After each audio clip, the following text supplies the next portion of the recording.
जय भोलेनाथ। सावन का पहला सोमवार है। भगवान शंकर की कृपा आप लोगों को प्राप्त हो। पूरे शिव परिवार की कृपा आप लोगों को प्राप्त हो। आप लोगों के सारे कष्टों को भगवान दूर करें। आज मैं आप लोगों को कथा सुनाने जा रही हूँ। भगवान शिव की सोमवार की कथा, श्रावण मास सोमवार की कथा सुनाने जा रही हूँ। जितनी देर कथा सुने उतनी देर तक हाथ में, दाहिने हाथ में साबुत चावल और थोड़े फूल उसे जरूर रखें। कथा पूर्ण होने के बाद में उसे भगवान शंकर के ऊपर अर्पित कर दें। एक साहूकार था जो भगवान शिव का अनन्य भक्त था। उसके पास धन धान्य किसी भी चीज की कमी नहीं थी, लेकिन उसकी कोई संतान नहीं थी और वह इसी कामना को लेकर के रोज शिव जी के मंदिर जाकर दीपक जलाता था। साथ में भगवान शंकर की बड़े ही भक्तिभाव पूर्वक पूजा करता था। उसके इस भक्तिभाव को देखकर एक दिन माता पार्वती ने शिव जी से कहा कि हे प्रभु, यह साहूकार आपका अनन्य भक्त है। इसको किसी भी बात का कष्ट है तो आपको उसे अवश्य दूर करना चाहिए। शिव जी बोले, पार्वती, इस साहूकार के पास पुत्र नहीं है, यह इसी से दुखी रहता है। माता पार्वती कहती हैं कि हे ईश्वर, कृपा करके इसे पुत्र का वरदान दे दीजिए।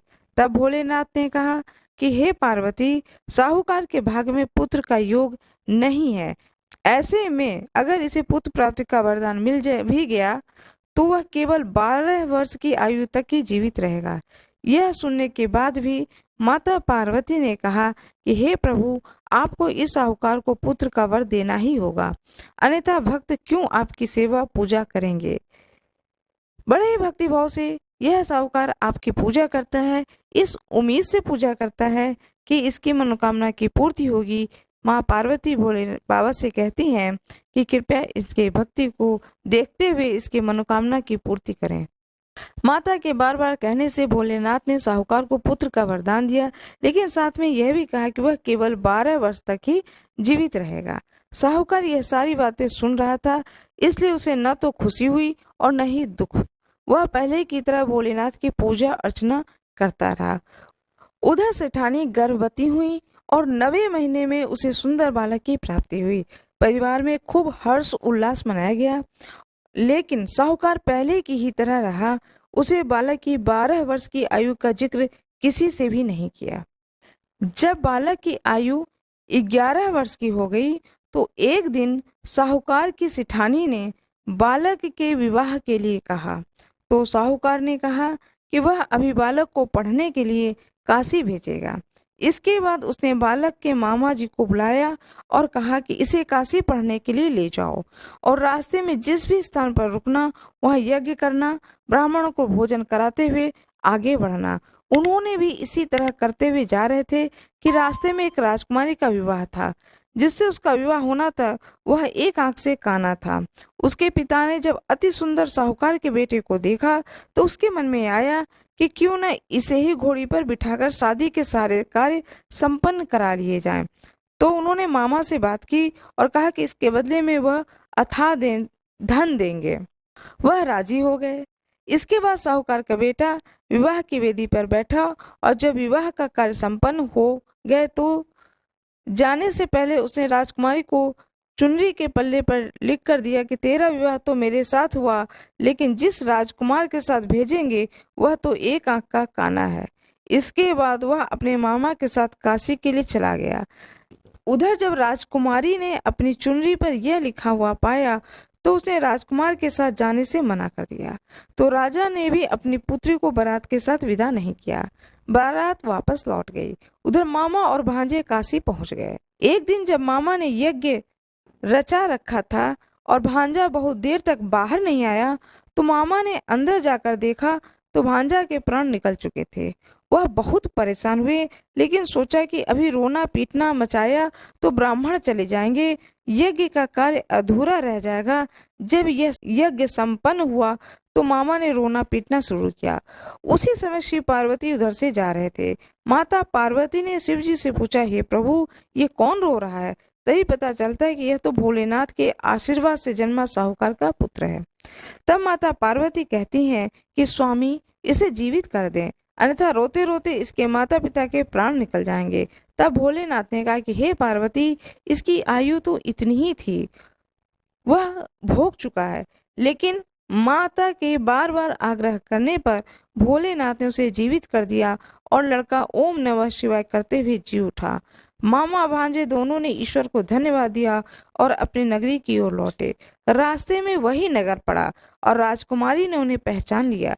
तब राजा ने राजकुमारी को साहूकार के बेटे के साथ बहुत सारे धन धान्य के साथ विदा किया।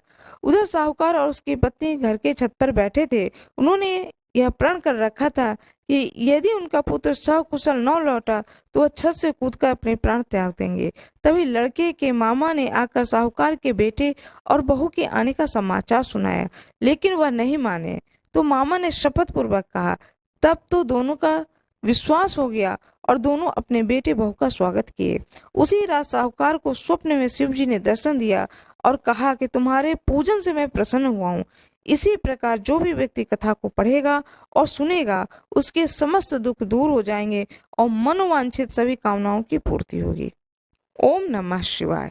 इस प्रकार से यह सोमवार की कथा की समाप्ति होती है। भगवान शिव की कथा पूर्ण हुई। अब भगवान शंकर की स्तुति करें। जो भी स्तुति आपको आती हो वह स्तुति करें। नमामि स्मीशान, लिंगा अष्टकम, जो भी स्तुति आती है उस स्तुति का पाठ करें। कर्पूर गौरम करुणावतारम, यह स्तुति करें। इसके बाद भगवान शंकर के पूर्ण मनोभाव से ध्यान लगा करके बड़े भावपूर्ण तरीके से आरती करें। गणेश जी की पहले आरती करें, फिर भगवान शंकर की आरती करें, माता पार्वती को आरती करें, पूरे शिव परिवार की आरती करें। आरती करने के बाद में जो भी आपने भोग लगाया है, जो भी भोग के लिए वहाँ पर प्रसाद स्वरूप रखे हैं आप, फल है, पंचामृत है और मेवा है। सूखे मेवा भी भगवान शंकर को भोग लगाया जाता है, तो मेवा है। जो जिन जिन चीज़ों का आपने भोग लगाया है उसे भोग लगाएं। भोग लगाने के बाद में आरती पूरे परिवार को दें। पूरे परिवार भावपूर्ण तरीके से आरती ले। भगवान शंकर का जो प्रसाद है उसे पूरे परिवार को दें और स्वयं भी ग्रहण करें। जो व्रती है वह स्वयं भी ग्रहण करें। इस तरह से करने से भगवान शंकर का जो ये कथा है, इसको सुनने का पूर्ण फल प्राप्त होता है। भगवान शंकर के ऊपर कुछ न कुछ, जो शिवलिंग है उसके ऊपर कुछ न कुछ दक्षिणा अवश्य रख दें। इस बात का जरूर ध्यान रखें। यदि घर में पूजा कर रहे हैं तो पूजा स्थान पर शिवलिंग हो, फोटो हो, जो भी हो, उस पर कुछ दक्षिणा चढ़ा दें। और यदि मंदिर में है तो भी दक्षिणा वहाँ रख दें। चलते समय उस दक्षिणा को उठा करके दान पात्र में डाल दें, या कोई पुजारी जी हो, कोई पंडित जी हो मंदिर में, तो पंडित जी को दे दें। इस तरह से कुछ न कुछ दान अवश्य निकालें। पूरी पूजा समाप्त होने के बाद में भगवान शंकर से क्षमा प्रार्थना अवश्य करें। देखिए, हम सभी लोग मानव हैं, इंसान हैं, हमसे बहुत सारी गलतियां होती हैं और छोटी छोटी गलतियां बहुत सारी हो जाती हैं जाने अनजाने में। इसलिए क्षमा प्रार्थना अवश्य पढ़ें।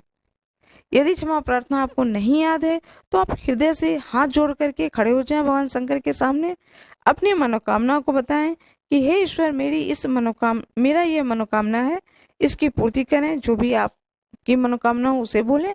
उसके बाद में क्षमा मांगे भगवान से कि मेरे पूजा करने में जो भी त्रुटि रह गई हो, जो भी मुझसे गलती हो गई हो, हे प्रभु, हे करुणानिधान, आप तो दया के सागर हो और मैं एक मनुष्य हूँ, मेरी उस गलती को अवश्य क्षमा करें। इस तरह से विनीत भाव से भगवान से क्षमा मांगे। जितनी देर कथा सुने उतनी देर तक दाहिने हाथ में साबुत चावल और थोड़े फूल उसे जरूर रखें। कथा पूर्ण होने के बाद में उसे भगवान शंकर के ऊपर अर्पित कर दें। यह कार्य अवश्य करें। ओम नमः शिवाय, इस मंत्र का जाप अवश्य करें। शिवालय में खड़े हो चाहे घर में हो, 108 बार जरूर पढ़ें। रुद्राक्ष का माला हो तो उसके ऊपर 108 बार जरूर पाठ करें। ओम नमः शिवाय का अवश्य जाप करें। मेरा ये वीडियो अच्छा लगा हो तो कमेंट बॉक्स में जरूर बताएं, ओम नमः शिवाय लिखें। मेरे वीडियो को लाइक करें, शेयर करें, चैनल को सब्सक्राइब करें। धन्यवाद।